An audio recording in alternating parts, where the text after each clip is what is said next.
Bienvenidos a un espacio de BLA Limitada, donde tratamos temas de carácter empresarial y en esta ocasión vamos a tocar un aspecto muy importante que es la gestión humana, el talento humano. Y para ello nos acompaña el día de hoy el psicólogo Jean-Pierre Lobo, especialista en gerencia del talento humano, quien nos va a compartir qué es el área de gestión humana. Jean-Pierre, ¿cuál es el objetivo del área de gestión humana?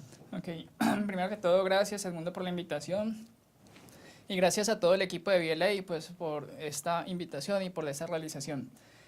El área de gestión humana básicamente es el área que se encarga del manejo del personal en las compañías y que debe hacerlo desde un enfoque estratégico, distinto a lo que se ha hecho tradicionalmente de ser un área operativa, de cumplir algunas funciones de vincular personal, pagar y sacar. Debe ser un área que apunte a la estrategia y que apunte directamente al crecimiento de la compañía, desde el manejo del personal. ¿Cómo hacemos que ese crecimiento que puede apoyar el área de gestión humana, ese aporte que le pueda dar estratégico, llevarlo a la práctica? ¿Cómo lo podemos hacer? Ok, primero quiero establecer una diferencia de cómo se hacía tradicionalmente el manejo del personal y cómo se hace ahora. El desarrollo mismo que ha tenido el área. Exacto. Hace algunas décadas era el área de administración de personal o de recursos, relaciones laborales, perdón, y básicamente era una función muy operativa. Era decir, necesitamos trabajadores para hacer X labor, entonces contrate el que sea, el que esté dispuesto a trabajar, el que quiera trabajar, páguele su jornada de trabajo y cuando se termine la labor, despida. O si llega a pensionarse, páselo para pensión y hasta allí llegaba. O sea, una relación muy básica. Muy básica y muy operativa. O sea, poco de estrategia no había nada, era Correcto. netamente operativo. Y eso era el área pues de manejo de personal. Luego se pasó a hacer lo que era talento humano o previo a esos recursos humanos y se entendió que el ser humano es un ser complejo, es un ente complejo, donde hay muchas variables, entonces ya no se trata solamente de pagarle un salario y con eso espero que él haga el mejor trabajo posible, sino que ya sé que hay distintos factores que lo afectan de una u otra manera, positiva o negativamente. Tal vez precisamente por eso en la antigüedad muchos jefes de recursos humanos eran abogados, porque era como muy operativo. O contadores. Luego ya fue evolucionando hacia el área de la psicología, que ha sido mucho más fuerte de unos años para acá. Sí, entonces cuando reconocemos que ese empleado, ese trabajador tiene múltiples variables, ya sabemos que puede tener un desempeño destacado, un desempeño eficiente por factores ajenos a la organización.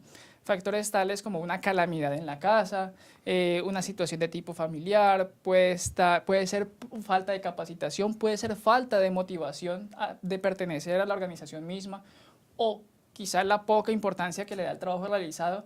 Entonces ya no es solamente de que le estemos pagando un salario, un factor netamente higiénico, sino que son características o condiciones internas de la persona que de una u otra manera afectan ese desempeño. Entonces cuando hablamos ya de la evolución hacia el recurso humano y hacia la administración del talento humano, pues encontramos que ya es importante empezar a hacer capacitaciones en distintos temas, hacer actividades de bienestar, distintos tipos de actividades, empezar a mirar condiciones de salud y seguridad en el trabajo, pero digamos que a veces eso estaba todavía muy relegado a lo que creía el jefe del Departamento de Gestión Humana, lo que debía suministrarse. O sea, que estaba en un ambiente muy subjetivo. Sí, de alguna manera. Entonces, ¿qué es lo que hace ahorita el Departamento de Gestión Humana? Es estos mismos procesos llevarlos a indicadores, establecer indicadores para saber que yo debo dar una capacitación X, una capacitación cualquiera, no porque es lo que esté de moda o es lo que yo creo más conveniente para el personal, sino porque acabo de detectar que ese personal realmente es lo que necesita. O sea, a través de necesidades, precisamente eso, de identificar las necesidades que tiene cada uno de esos cargos, esos empleados que están desarrollando una determinada labor. Sí, exacto. Entonces ya tenemos información de base, información objetiva, que sabemos que es eso o es X actividad dentro del programa de bienestar y no otra, pero es con base en información objetiva, recolectada a través de distintas herramientas de manejo de información. Entonces se hacen encuestas internas, se hacen grupos focales, pero ya hay algo concreto y eso es lo que hace gestión humana. El área o lo que es toda la gestión humana es un macroproyecto, un macroproceso. Ese, eh, esa gran magnitud que abarca, ¿cómo está compuesta, cómo está estructurada dentro de lo que es en una entidad la gestión humana? Ok. Digamos, usted lo acaba de mencionar, es un macroproceso.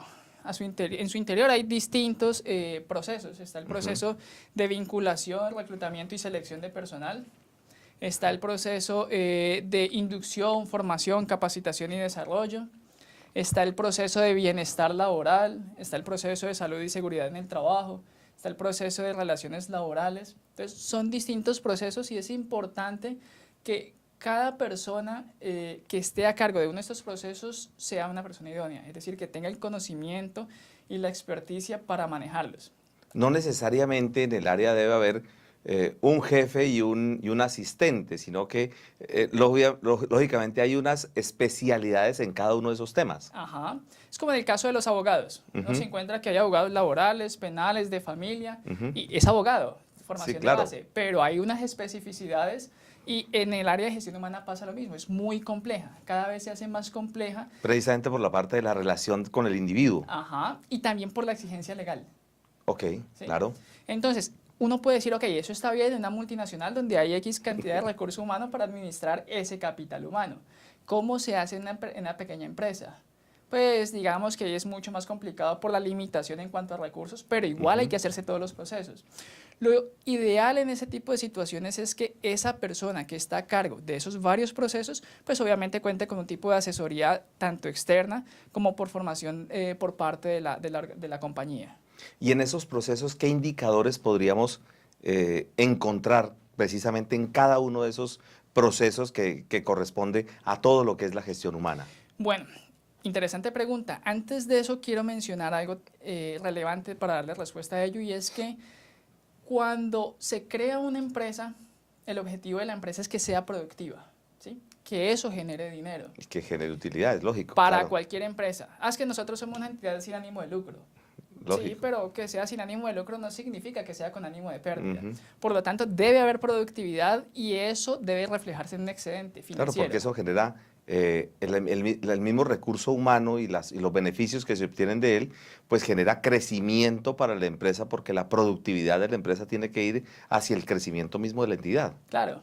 Entonces, cuando yo tengo claro eso, yo ya sé, incluso si estamos hablando de una empresa sin ánimo de lucro, que ese excedente se va a llevar a pagos de salarios, a mantenimiento de infraestructura, se va a llevar a inversión social o ambiental, cualquiera que sea la misión de la empresa, pero debe haber un excedente. Entonces, punto de partida de que toda organización debe tener una productividad y un excedente financiero. Correcto. ¿Listo?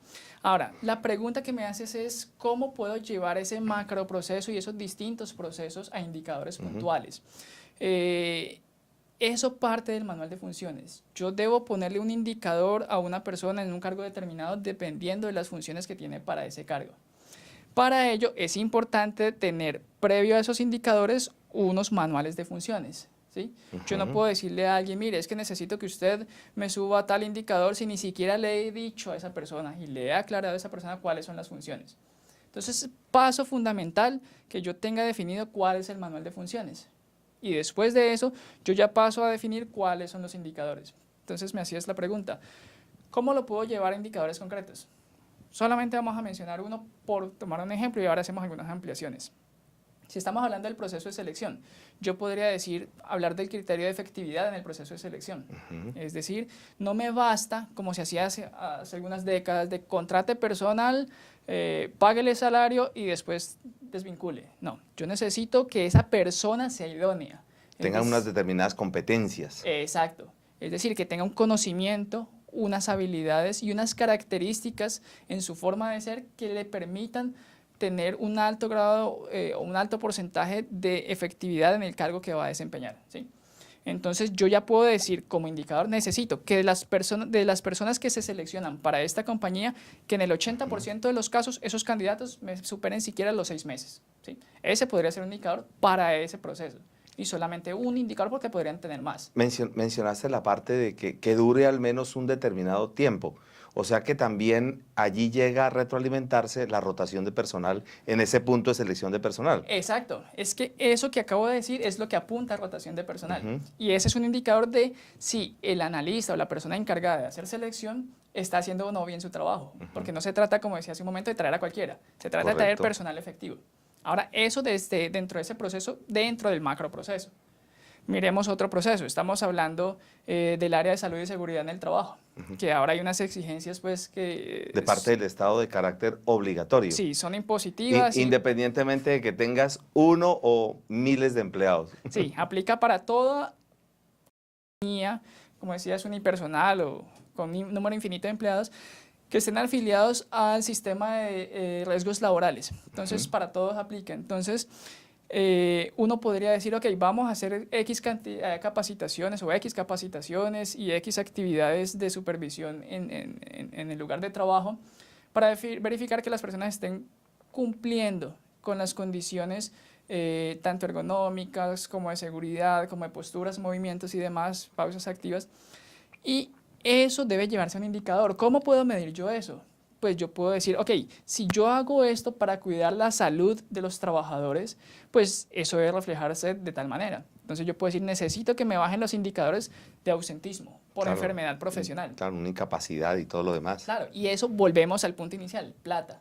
Significa Claro, plata. claro. Entonces yo puedo medir a través de esos indicadores cuánta plata me estoy ahorrando. Estoy haciendo una inversión en términos de capacitación y de un empleado asignado para esa labor. Claro. Pero hay una devolución que es cuánto me estoy ahorrando, ¿sí? Ahora eso es del día de no ausentismos, pero asimismo yo puedo medir cuánto me están disminuyendo los accidentes de trabajo por unidad de tiempo. Entonces podemos hacerlo mensual, bimensual, semestral, dependiendo del índice de cada organización. Y el número de empleados que tenga, lógicamente, cada entidad. Claro. Entonces, si es una empresa pequeña y es una empresa de servicios, pues el nivel de accidentalidad se presume que es muy bajo. Entonces, uno podría hacer esa medición trimestral, semestral. Si es una empresa con cientos o miles de empleados y que están en el sector de ingeniería, por ejemplo, y proyectos, pues ahí no lo vamos a hacer cada 6 meses, Claro, lo podemos estar haciendo mensualmente. O en el área de construcción y todo lo demás. Exacto. Entonces, esos indicadores nuevamente significan plata. Ahora, eso desde la cantidad de días de ausentismo por accidente laboral. Pero también está la magnitud. No es lo mismo que una persona se pinche un dedo con un gancho de una cocedora, a que una persona, por ejemplo, se caiga de un segundo piso en una obra y se fracture un pie. ¿Sí? Entonces, también habría un indicador de magnitud. Y eso para ese segundo proceso dentro del macroproceso de gestión humana. O que le caiga algo también, según la ubicación donde esté.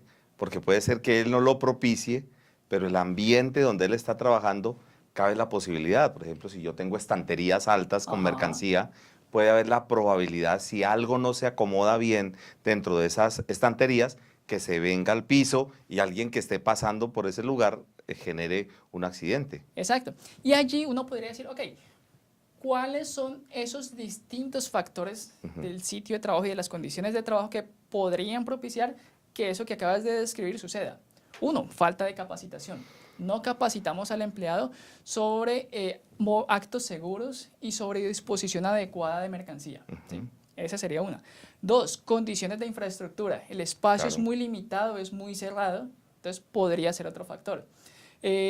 Tres, tenemos equipos que están obsoletos y tienen fallas mecánicas, ¿sí? Entonces podrían haber distintas razones para ello. Otro factor, que las personas se les ha dado la capacitación, pero no tienen ese compromiso de seguir las indicaciones que ya la empresa le ha dado. Entonces ahí necesitamos una persona que esté haciendo inspecciones para garantizar que los empleados cumplan con aquello que se les ha indicado en las capacitaciones. Es decir, ya es una responsabilidad del empleado. Esto me hace traer como conclusión de que muchas veces estamos muy pendientes de las cifras, de los estados financieros, que normalmente miden aspectos cuantitativos que son en últimas resultados de eventos que han pasado, pero no logra visualizar cosas hacia el futuro. Me dan ciertas cosas de carácter financiero hacia el futuro, pero normalmente logran mirar como el estado de resultados. Hasta aquí el resultado obtenido es X cuantía. Pero, ¿qué logró hacer ese buen resultado? No lo conozco. Ajá. ¿O qué logró que se bajara ese resultado? No lo conozco, porque no tengo una información cualitativa. O sea que estamos hablando de que estos indicadores generan una información complementaria a esa información financiera de carácter cualitativo, pero que se tiene que cuantificar de alguna manera. Sí, claro. La idea es que haya un componente cualitativo, pero que sea medible. Es decir, cuando hablamos de que hayan indicadores, los indicadores deben ser concretos, deben ser medibles, deben ser, tener plazos definidos y eso debe tener una herramienta que permita hacerle gestión a los mismos indicadores, ¿sí? Entonces, mencionabas, tradicionalmente la valoración del rendimiento de las empresas se hacía a través del PIG, del balance general. Entonces, si la empresa tuvo ingresos superiores a los egresos, nos fue bien, ¿sí? Pero hay un riesgo latente y es que hay otros factores que son importantes en el crecimiento de las compañías que no necesariamente son financieros, se pueden llevar a términos financieros, pero su naturaleza por sí misma no es financiera. Y si esto no lo hacemos o lo hacemos tardíamente, cuando nos demos cuenta va a ser muy difícil recuperar la organización. Claro, el nivel de respuesta que le doy cuando los clientes me llegan, la atención que yo le brindo, la oportunidad. Bueno, en fin, habría muchísimas formas y la misma calidad del servicio o de los bienes que yo estoy entregando. En eso incluso yo le he dicho a muchas empresas pymes que su gran ventaja frente a las empresas grandes es que pueden prestar un servicio más personalizado que una empresa grande. Porque una empresa grande, precisamente por su gran tamaño, cuando uno llama a algo, pues entonces eso tiene que llevar los procedimientos que mencionábamos ahora, porque tienen que ir escalando los problemas. En las pymes, casi que se llama o directamente al encargado, o sea, el que me puede solucionar el problema, o llamo al propietario, que a veces es una vía mucho más directa, y una ejecución directa cuando hay algún problema. Sí, ¿no? eso es cierto. Y eso depende tanto del tamaño de la compañía como de la cultura de la compañía. ¿Por qué razón? Hay empresas donde dice, mire, es que la decisión, independiente del tamaño, las toma el gerente y pare de contar. Claro. Y si la empresa es muy grande y hay muchos niveles, es decir, vertical es muy grande, pues de que la información suba y vuelva y baje, pues va a pasar mucho tiempo. Y eso obviamente afecta pues, los procesos y afecta a los clientes. Y clientes significa nuevamente dinero. Entonces va a afectar lo financiero. En el sector, por ejemplo, en las empresas pequeñas y medianas, pues llegar al gerente o al dueño de la empresa pues va a ser mucho más fácil. Claro. Y esto debería aprovecharse por este tipo de organizaciones como una ventaja para poder brindar algo más a la empresa. Es decir, independiente del tamaño que tenga la compañía, para el cliente es mucho más satisfactorio cuando existe la posibilidad de acceder a alguien que le puede resolver ese problema o esa necesidad que tiene. Entonces debería aprovecharse como una fortaleza o una oportunidad más bien para poder darle ese servicio de más, ese servicio personalizado que mencionas a los clientes. Vamos a hacer una pequeña pausa y regresamos en este importante tema que Jean-Pierre Lobo nos está compartiendo sobre el aporte que le realiza el área de gestión humana a la empresa. Y como lo hemos visto, su aporte tiene unos efectos económicos que de pronto no se miden en niveles de ventas ni en niveles de costos, pero que sí internamente se ven afectados precisamente porque las actividades las ejecuta pues, los individuos, que es donde precisamente tiene la fortaleza esta área.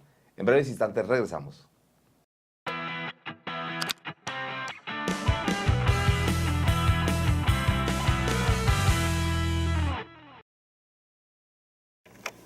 Para BLA Limitada es motivo de satisfacción poder presentar a todos ustedes un producto preparado por el doctor Carlos Augusto Rincón, que además de ser catedrático universitario, es un experto en el tema de las NIF, de las Normas Internacionales de Información Financiera. Con ello, se pretende dar a conocer a todos ustedes un proceso paso a paso, tal como él lo ha venido haciendo en distintas publicaciones, especialmente en libros universitarios que todos podemos encontrar con varias de las editoriales más prestigiosas del país. Por tal motivo, nosotros hemos querido brindarles a todos ustedes un producto de alta calidad, diseñado precisamente para el adecuado entendimiento de lo que es el ESFA, el Estado de Situación Financiera de Apertura, que posiblemente algunos no han tenido en cuenta todos los elementos y que, contando con la trayectoria y la experiencia de Carlos Augusto, queremos ofrecerles a ustedes este producto. Carlos, ¿por qué no nos amplías un poco el contenido de este producto? Bueno, Edmundo, y a todos, pues el producto como tal está modelado bajo unas metodologías didácticas que faciliten, digamos, el aprendizaje de las políticas contables, de las políticas de reconocimiento, medición y revelación que exigen las normas internacionales. Está hecho con diagramas, con la metodología de diagramas de Venn, de la teoría de conjuntos, digamos, bajo los dibujos de diagrama de Venn, que eso facilita mucho, como también recordar cuál es la división que se debe hacer en la política para trasladar los datos del decreto 2649-93 hacia las políticas NIF. Además, un paralelo que tienes tú entre los conjuntos que utiliza la norma local y los conjuntos de información que utiliza la norma, el estándar internacional, la norma NIF. Claro, entonces en vez de utilizar como la modelación matricial plana, lo hicimos bajo esos modelos, digamos, de bolitas, de conjuntos, y permite entonces revisar cuántos conjuntos tiene el 2649 para hacer su estado de situación financiera, lo que llamamos el balance general, y bajo ni el estado de situación financiera de apertura. Entonces, cuántas bolitas hay allá, cuántos, digamos, indicadores, cada bolita es un indicador, y eso ha facilitado y va a facilitar el que lo vea, pues recuerde cuál es el cambio que se da entre el decreto 2649-93 y las normas internacionales. Además, le has querido agregar la metodología que utilizó las superintendencias para organizar el modelo ya en los informes que se presentan a las distintas superintendencias. Claro, como en el ejercicio ya que entramos después, la superintendencia sacó un informe 45 donde exigía la división de las transacciones en el error, en la reclasificación y en los ajustes de medición. Entonces se hizo bajo la misma metodología, digamos, por si acaso en algún momento la superintendencia pide ese informe. Puede llegar a pedirlo, y claro, y está contemplado. Es más, dentro de las circulares dicen que se debe tener la información a disposición cuando así lo requieran.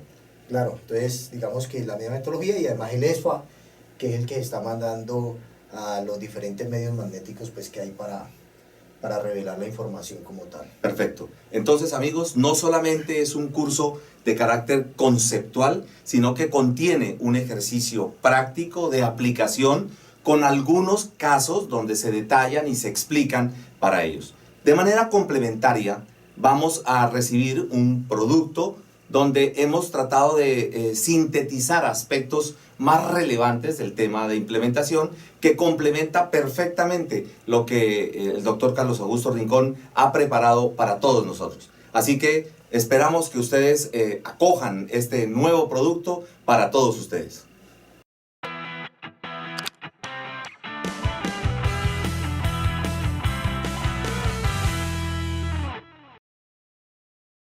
Estamos hablando del tema del impacto que puede generar, la incidencia que puede generar el área de gestión humana en el crecimiento, en la estrategia de una entidad. Y uno de los puntos que tocamos en nuestra primera parte fueron los indicadores. ¿Cómo aterrizamos estos indicadores, Jean-Pierre? Okay. Lo primero para tener en cuenta es que cuando hablamos de indicadores deben cumplir con unas características, unas condiciones necesariamente. Primero deben ser concretos, es decir, deben decir algo. ¿Sí? ¿Qué esperamos lograr? Entonces, si una compañía dice, queremos hacer procesos, destacarnos en la calidad que prestamos en el servicio y en los productos que damos a nuestros clientes, uno podría decir, ok, pero ¿qué significa calidad? O sea, eso no me dice mayor cosa, ¿sí? Entonces, es distinto a que yo pueda decir, bueno, vamos a manejar un nivel de devoluciones inferior al 2%. Ya eso es otra cosa. Ya allí yo puedo medirlo, ¿sí? Entonces, debe ser algo concreto, porque el término calidad por sí mismo uno como que, ok, ¿cómo lo mido? ¿Sí? Queda como muy etéreo. Sí, ahora sí hablamos de producto. Claro. Si hablamos de proceso o perdón, de servicio, uno podría decir, bueno, entonces vamos a tener unas quejas de nuestros clientes inferiores al 2%. ¿Sí? Entonces ya ahí es algo concreto y puede decir, ok, estamos hablando de calidad y lo podemos aterrizar. Otro indicador es que debe ser medible, es decir, números. En los ejemplos que yo acabo de dar, maneje números. Entonces deben tener números. Yo puedo decir, vamos a aumentar las ventas, las vamos a aumentar en un 10%. O también lo puedo hacer en número de unidades. Sí, claro, pueden ser porcentajes, Por pueden ejemplo, ser netos. puedo decir, si prestamos 10 servicios este mes, debemos llegar a una meta que sean 15 servicios mensuales. Exacto. ¿Sí?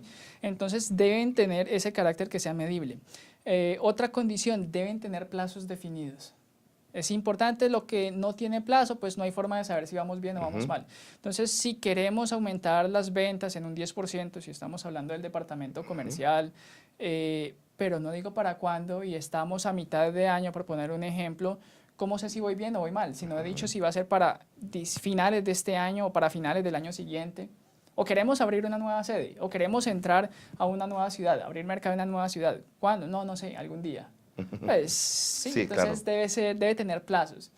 Asimismo, deben asignarse unos recursos. Obviamente, pues esto no es posible no dar resultados si no hay recursos, pero a veces uno se encuentra compañías donde se cree que se pueden lograr cosas sin hacer inversión. Claro. Y eso se los encuentra uno desde la pequeña empresa hasta Sí, la gran estamos de empresa. acuerdo. ¿Sí? Necesito que resultados. Ok, necesitamos invertir en esto. No, no hay plata. ¿Sí? Entonces, y obviamente deben haber unos responsables. Unos recursos sí deben haber unos responsables. Entonces, para definir indicadores, es importante tener claridad en eso, que sean concretos, que sean medibles, que tengan plazos y que sean alcanzables, eso es lo otro. Porque yo puedo decir, vamos para este año a ser la empresa líder a nivel país, Sí, claro. pero somos 4 personas y no nos conoce nadie al día de hoy. Entonces, es importante que los resultados sean alcanzables. Si no es así, la gente pierde confianza en la dirección y de ahí en adelante, pues si no hay confianza, no hay respaldo. Yo tengo en la empresa, tengo unas personas, tengo unos manuales de funciones, unos procedimientos. ¿Cómo encajo todo esto en el tema de los indicadores? ¿Lo hago por cargos? ¿Lo hago por proceso? ¿Cómo lo logro establecer? Lo recomendable es que se haga en cascada, es decir, cuando hay un direccionamiento estratégico, pues hay como un norte claro. Y cuando hablamos de direccionamiento estratégico, estamos hablando de la misión que hace la empresa, de la visión a dónde queremos llegar y pues de unos valores y unas políticas. Entonces, la empresa tiene definido un punto de llegada para una fecha determinada. Queremos lograr esto y ser esto. A partir de ahí hay que identificar cuál es la contribución que cada área hace a ese objetivo.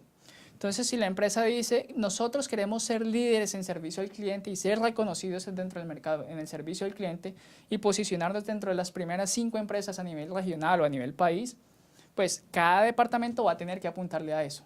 ¿Sí? Entonces, ¿cuál va a ser la contribución del área de ventas para lograr eso? ¿Cuál va a ser la contribución del área de costos para lograr eso? ¿Cuál va a ser la contribución del área de gestión humana, de contabilidad, de servicios generales para lograr eso? Claro. Entonces, miremoslo desde la parte de ventas. Si queremos ser líderes en servicio, no me basta con brindar un buen producto, si estamos hablando de producto. Necesito que la atención sea la mejor. Claro, porque de pronto el mismo producto lo puede ofrecer la competencia. Claro. ¿Y dónde está la diferencia? ¿Dónde está el valor agregado? ¿Cuál es el valor agregado En la de cada atención. uno? Claro. ¿Sí? Ahora, desde la parte de gestión humana. Pero es que gestión humana no vende. Pero es que gestión humana se encarga de conseguir los empleados que sí van a vender. Entonces no me basta con conseguir cualquier persona que tenga la experiencia en ventas y de pronto en ese sector, sino que sea el mejor en ese proceso de poder asesorar a alguien. Que lo vamos a hacer desde la parte estamos en el departamento de mantenimiento, ¿sí? Pero es que mantenimiento no vende.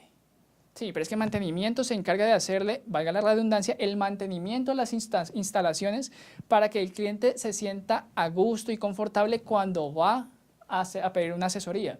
Entonces, cada departamento contribuye al logro de ese objetivo organizacional.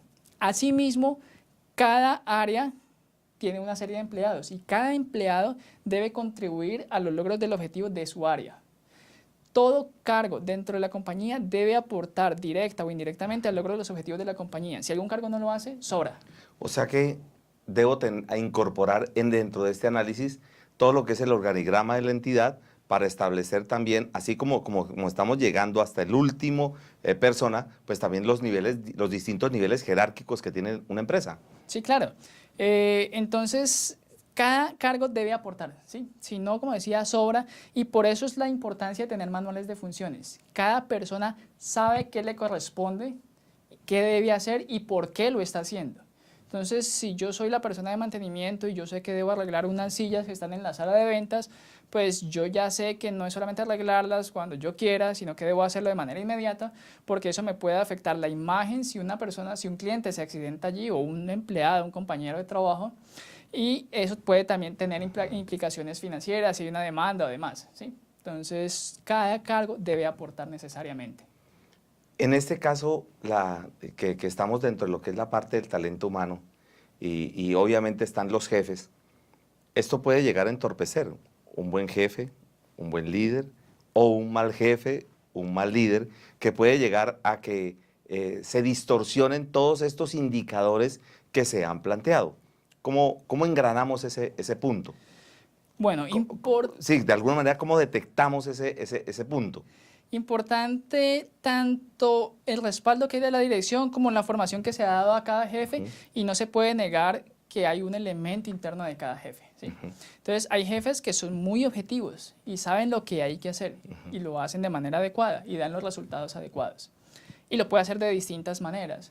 Lo puede hacer de manera participativa, involucra a sus empleados, les comenta, los escucha y los involucra, es decir, es un líder más que un jefe. Y está el jefe que llega a imponer y es muy objetivo y dice, vea, es que lo hace, le gusta o no le gusta, pero lo hace, ¿sí? Que no es la forma más adecuada. Y ahí estamos hablando desde la persona que tiene unos objetivos claros. Pero tenemos el otro extremo, la persona que es muy paternalista. O muy permisiva. Muy permisiva. Entonces sabe que debe cumplir con unas responsabilidades, pero, ay, pobrecito, sí, no, démosle otra oportunidad. No estoy negando que las personas deban tener oportunidades, claro está, ¿sí? O sea, los seres humanos, entre más felices, más productivos. Pero no se debe confundir el liderazgo y la participación con la permisividad. Entonces, uno se va a encontrar jefes con esa característica. Pero también hay una responsabilidad de la empresa. La empresa debe formar a los jefes para ser jefes. Es como, no existe escuela para ser padres. Generalmente los padres aprenden por ensayo y error. ¿Sí? No conozco a alguien que haya ido a la escuela de padres. De pronto compran libros, pero pues, se cometen errores en el proceso. Asimismo, la academia formal lo instruye a uno desde lo técnico, mas no le enseña a uno a cómo ser jefe.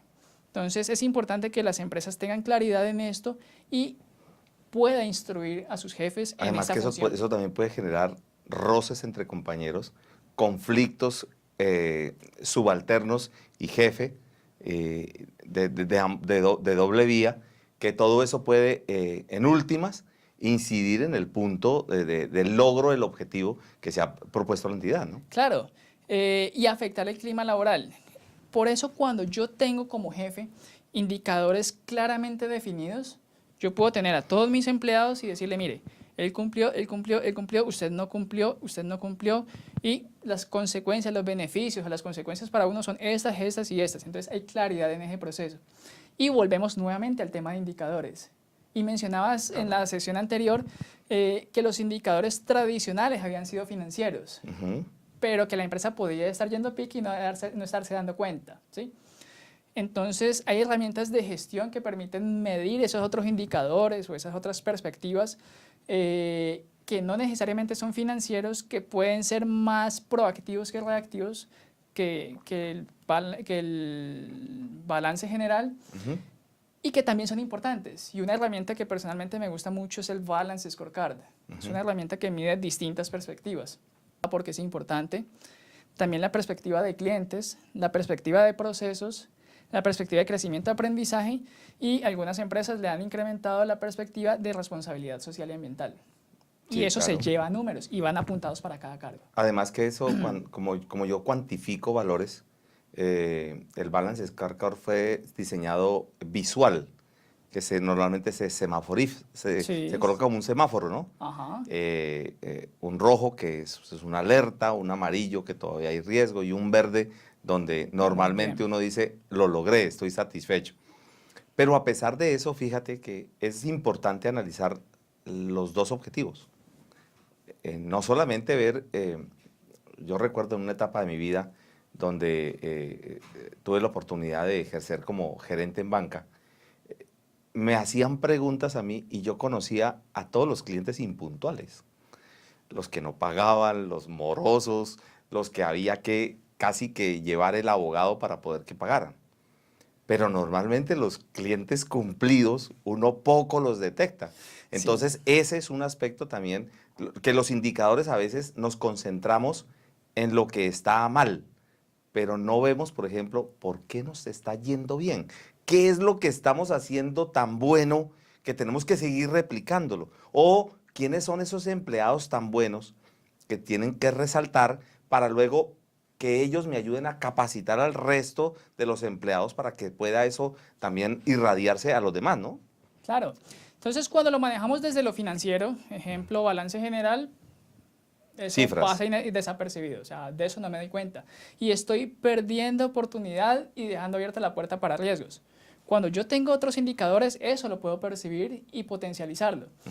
Entonces, si yo sé que hubo unos ingresos y la empresa va creciendo desde lo financiero, pues es importante saber si mis clientes están satisfechos. Entonces, yo ahí debo entrar a medir cuál es ese nivel de satisfacción que ellos están teniendo.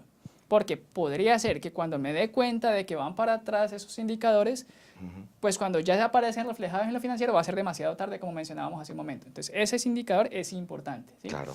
Y lo medimos a tiempo. También desde la parte de procesos, saber si están contentos con el servicio que le hemos dado y tener indicadores de reprocesos, de devoluciones, de quejas y reclamos. Podemos mirarlo desde la perspectiva de crecimiento y aprendizaje.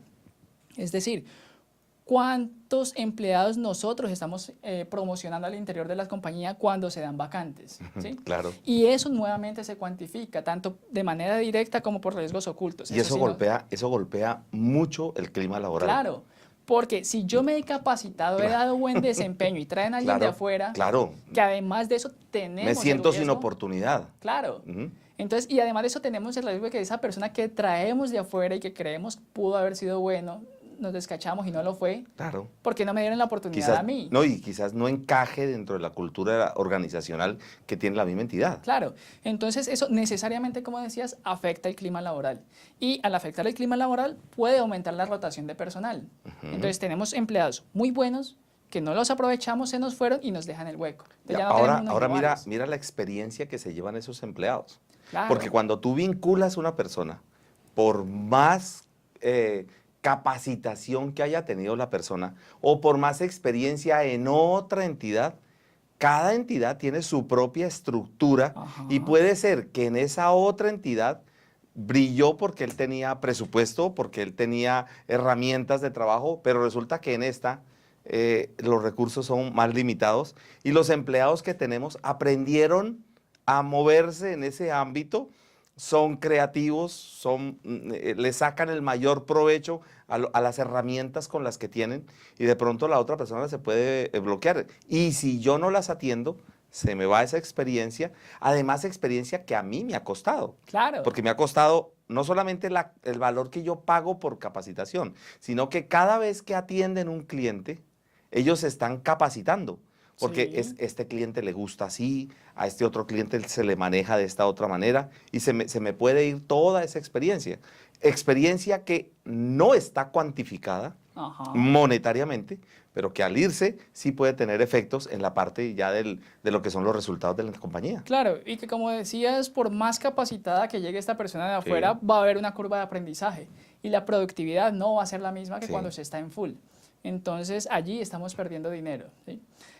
Lo mismo, tenemos un riesgo muy alto de traer a la persona inadecuada que nos pueda cometer un error dentro de la compañía o incluso nos puede haber fuga de información y bueno, cosas peores que han habido, a veces fraudes. Entonces aumentamos el riesgo, entonces es importante valorar eso.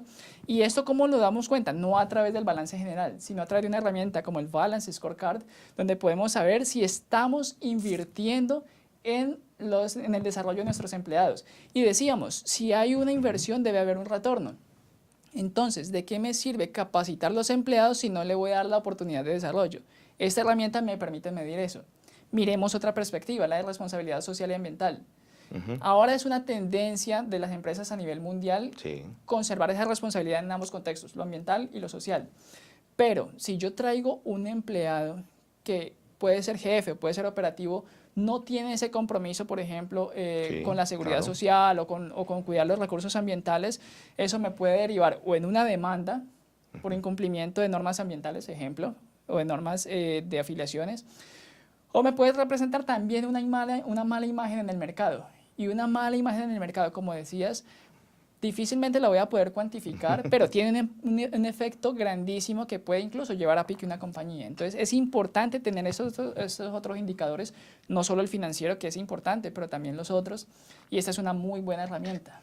Ahora que mencionas tú la parte cualitativa que se cuantifica, esto va muy en concordancia con los distintos estándares internacionales que cada vez llegan a todos los países que conformamos, digamos, latinoamericano, porque son muy fuertes en Europa, son muy fuertes en países anglosajones, ¿no? Pero de pronto el nivel, nuestra cultura latina no es tan disciplinada como para implementar este tipo de estándares que en últimas lo que buscan es precisamente eso, tratar de medir todas estas distintas situaciones. Por eso, ¿por qué no nos hablas de qué tendríamos que tener en cuenta para lograr pues, implementar todo este modelo de desarrollo estratégico para una entidad? Lo primero es tener en cuenta que necesariamente debe haber un respaldo de la dirección. Si no hay respaldo de la dirección, pues no va a funcionar. Y lo digo por compañías, las que he podido ver, donde dicen vamos a hacer ejemplos. Recuerdo una compañía hace algunos años en el sector turismo, donde quisieron implementar ISO, pero no porque hubiera una conciencia de hacer bien las cosas, sino porque era lo que en su momento estaba pues en el medio, era como lo O una cultural. exigencia a veces también de los mismos clientes, para que yo te contrate como proveedor, Ajá. debes tener. Entonces se busca el certificado y no mejorar el proceso. Claro, y de hecho eso lo he visto con empresas a nivel nacional, Sí, claro. de que cuando va a haber auditoría empiezan a maquillar las cosas, pero no existe la cultura de hacerlo bien, Claro. y es cultura, ¿sí? ¿Por qué razón? Porque no hay una concientización de que si yo hago las cosas bien, eso tiene un beneficio. Entonces simplemente lo hago por cumplir un requisito o por lo que está de moda, como sucedió en su momento Claro. con esta empresa de turismo. Entonces hicieron toda una inversión grandísima en contratar personal adicional y bueno, auditores y en hacer la implementación que les duró un año y al año siguiente se cansaron de eso, pensó que les iba a durar toda la vida y bueno, ese dinero se perdió ahí. Entonces, Hay también, por ejemplo, el factor que hablábamos de rotación del personal. Tengo un personal ya entrenado que sabe qué es lo que tiene que hacer y se supone que eso me va a servir para mantener los procesos. Pero si yo cambio personal, ingreso nuevo personal, claro. nuevamente se me desestabiliza mi proceso y eso repercute obviamente en la calidad del proceso que estoy manejando, ¿no? Claro, entonces para hacer esta implementación lo primero es contar con la concientización de la gerencia. Y en la gerencia lo que le gusta son cifras. Entonces nuevamente hay que llevarlas a indicadores y mostrarle que lo que vamos a hacer no es un gasto sino una inversión y que eso tiene un retorno, ¿sí? Entonces, lo primero es de ahí. Y de ahí diría que hay que hacer dos cosas de manera paralela. Primero, un proceso de sensibilización con los empleados. Dijimos al principio de la charla que los empleados son multivariables, son afectados de manera positiva o negativa, impactados de manera positiva o negativa por múltiples variables y lo que yo ya conozco me da seguridad, me da tranquilidad, pero cuando llega algo nuevo yo me siento vulnerable y me siento en riesgo. Entonces es importante aclararle a la gente que si bien van a haber algunos cambios en el modo de hacer las cosas, eso no significa que estén en riesgos y que por el contrario necesitamos el conocimiento y el aporte de los empleados para poder construir todo eso, es decir, que ellos son valiosos, que se hagan parte del proceso, no como algo impuesto, donde voy a quedar en riesgo y el temor siempre es, uy, ¿qué va a pasar? Me voy a quedar sin mi trabajo. Entonces, no, que haya claridad de que va a seguir teniendo trabajo, pero que vamos a hacer las cosas de un modo más efectivo y todos vamos a ganar. Lo que pasa, Jean-Pierre, es que algunos implementadores venden su servicio como si esto se hace bien, entonces usted va a lograr reducir personal, que es una de las cosas que, lógicamente, el costo del personal es de las cosas más sensibles dentro de una entidad. Sí. Pero lo que pasa es que se trabaja casi siempre con esa variable. Yo conozco empresas que vamos a implementar este software y que cuando esté implementado el software, entonces vamos a reducir el personal. Tengo experiencias donde incluso se ha incrementado el personal Sí. porque el software genera o demanda más bien tanta información, pues que no la puede cubrir la gente que lo tiene ahora, sino que se está colocando información adicional que hay que diligenciarla. Si yo tengo norma ISO, ya la implementé, pero hay que estar alimentando la información para que de esa información se obtengan los indicadores. Entonces, lamentablemente, a veces caen las empresas en ese absurdo juego de que si hago esto, entonces eso te va a reducir personal, porque como eso es lo que muchas veces se desea escuchar, Sí. pero no es la realidad. Entonces, allí obviamente se cae infortunadamente en ese punto de situaciones. Sí, eso es cierto y nuevamente tiene que ver con concientización y cultura, es decir, Claro. se percibe al empleado como un gasto y no como una inversión, Ujú. ¿sí? Entonces, por eso, en la medida en que yo salga del empleado, pues más utilidad me va a quedar, porque lo veo como un gasto, ¿sí? Ujú. Pero cuando yo tengo claridad de que el empleado es una inversión, yo sé que si este proceso me va a ahorrar tiempo en manos de obra, pues yo lo puedo optimizar en algo más. O como decías, porque lo he visto también en varias compañías donde implementan un proceso y en vez de bajar la cantidad de empleados, sube, ¿sí? Claro. Pero ¿qué pasa? Que esa subida en número de empleados significa también subida en número de servicios ofrecidos. Entonces es más lo que le entra a la compañía. Entonces la compañía termina creciendo. Más empleados, Y ahí pero es más donde se ingresos. complementa la parte de el área de mercadeo para colocar este tipo de circunstancias. Claro, y lo que decíamos, que haya un direccionamiento estratégico donde sepa que nosotros, más que recortar empleados, lo que vamos es a tener una relación de gana-gana todos. Entonces, para terminar de responder la pregunta, decía que deben hacerse dos cosas paralelas. Uno, trabajar con los empleados. Y dos, tener procesos estandarizados, procesos documentados y organizados, donde si yo voy a definir indicadores, pues no pongo el que primero se me ocurre, sino que me voy a un dato objetivo, que es el manual de funciones, y si no lo tengo, pues tengo que empezar Por por construirlo, claro. ¿sí? Y cuando tengo el manual de funciones, hago perfiles de cargos para seleccionar el personal idóneo y hago planes de formación. Y después de que tengo los indicadores, si quiero ir más allá, y realmente he visto pocas compañías que lo hacen porque es muy complejo, establezco salarios variables, una base fija, una base variable, y puedo tener la tranquilidad de que no me va a afectar el clima laboral porque hay una base objetiva donde yo le puedo mostrar con transparencia a todos los empleados, él gana más que usted porque hace más que usted. Jean-Pierre, este es un tema que definitivamente es no solamente apasionante, sino que genera diferentes reacciones, porque entramos en el ámbito del ser humano, del individuo. Nosotros esperamos, a partir de esta fecha, con un grupo de profesionales, poder ir sensibilizando casualmente las distintas entidades, porque a veces nos concentramos exageradamente en las cifras, como cifras, sin colocar todo el ambiente cualitativo que también hay que cuantificarlo para poder llegar a esas cifras. Queremos agradecerte a ti el tiempo que nos has obsequiado y esperamos tenerte en una próxima ocasión. Con gusto y gracias a ustedes por la invitación. A todos ustedes esperamos que sigan atendiendo nuestras invitaciones para estos conversatorios que realizamos con alguna frecuencia.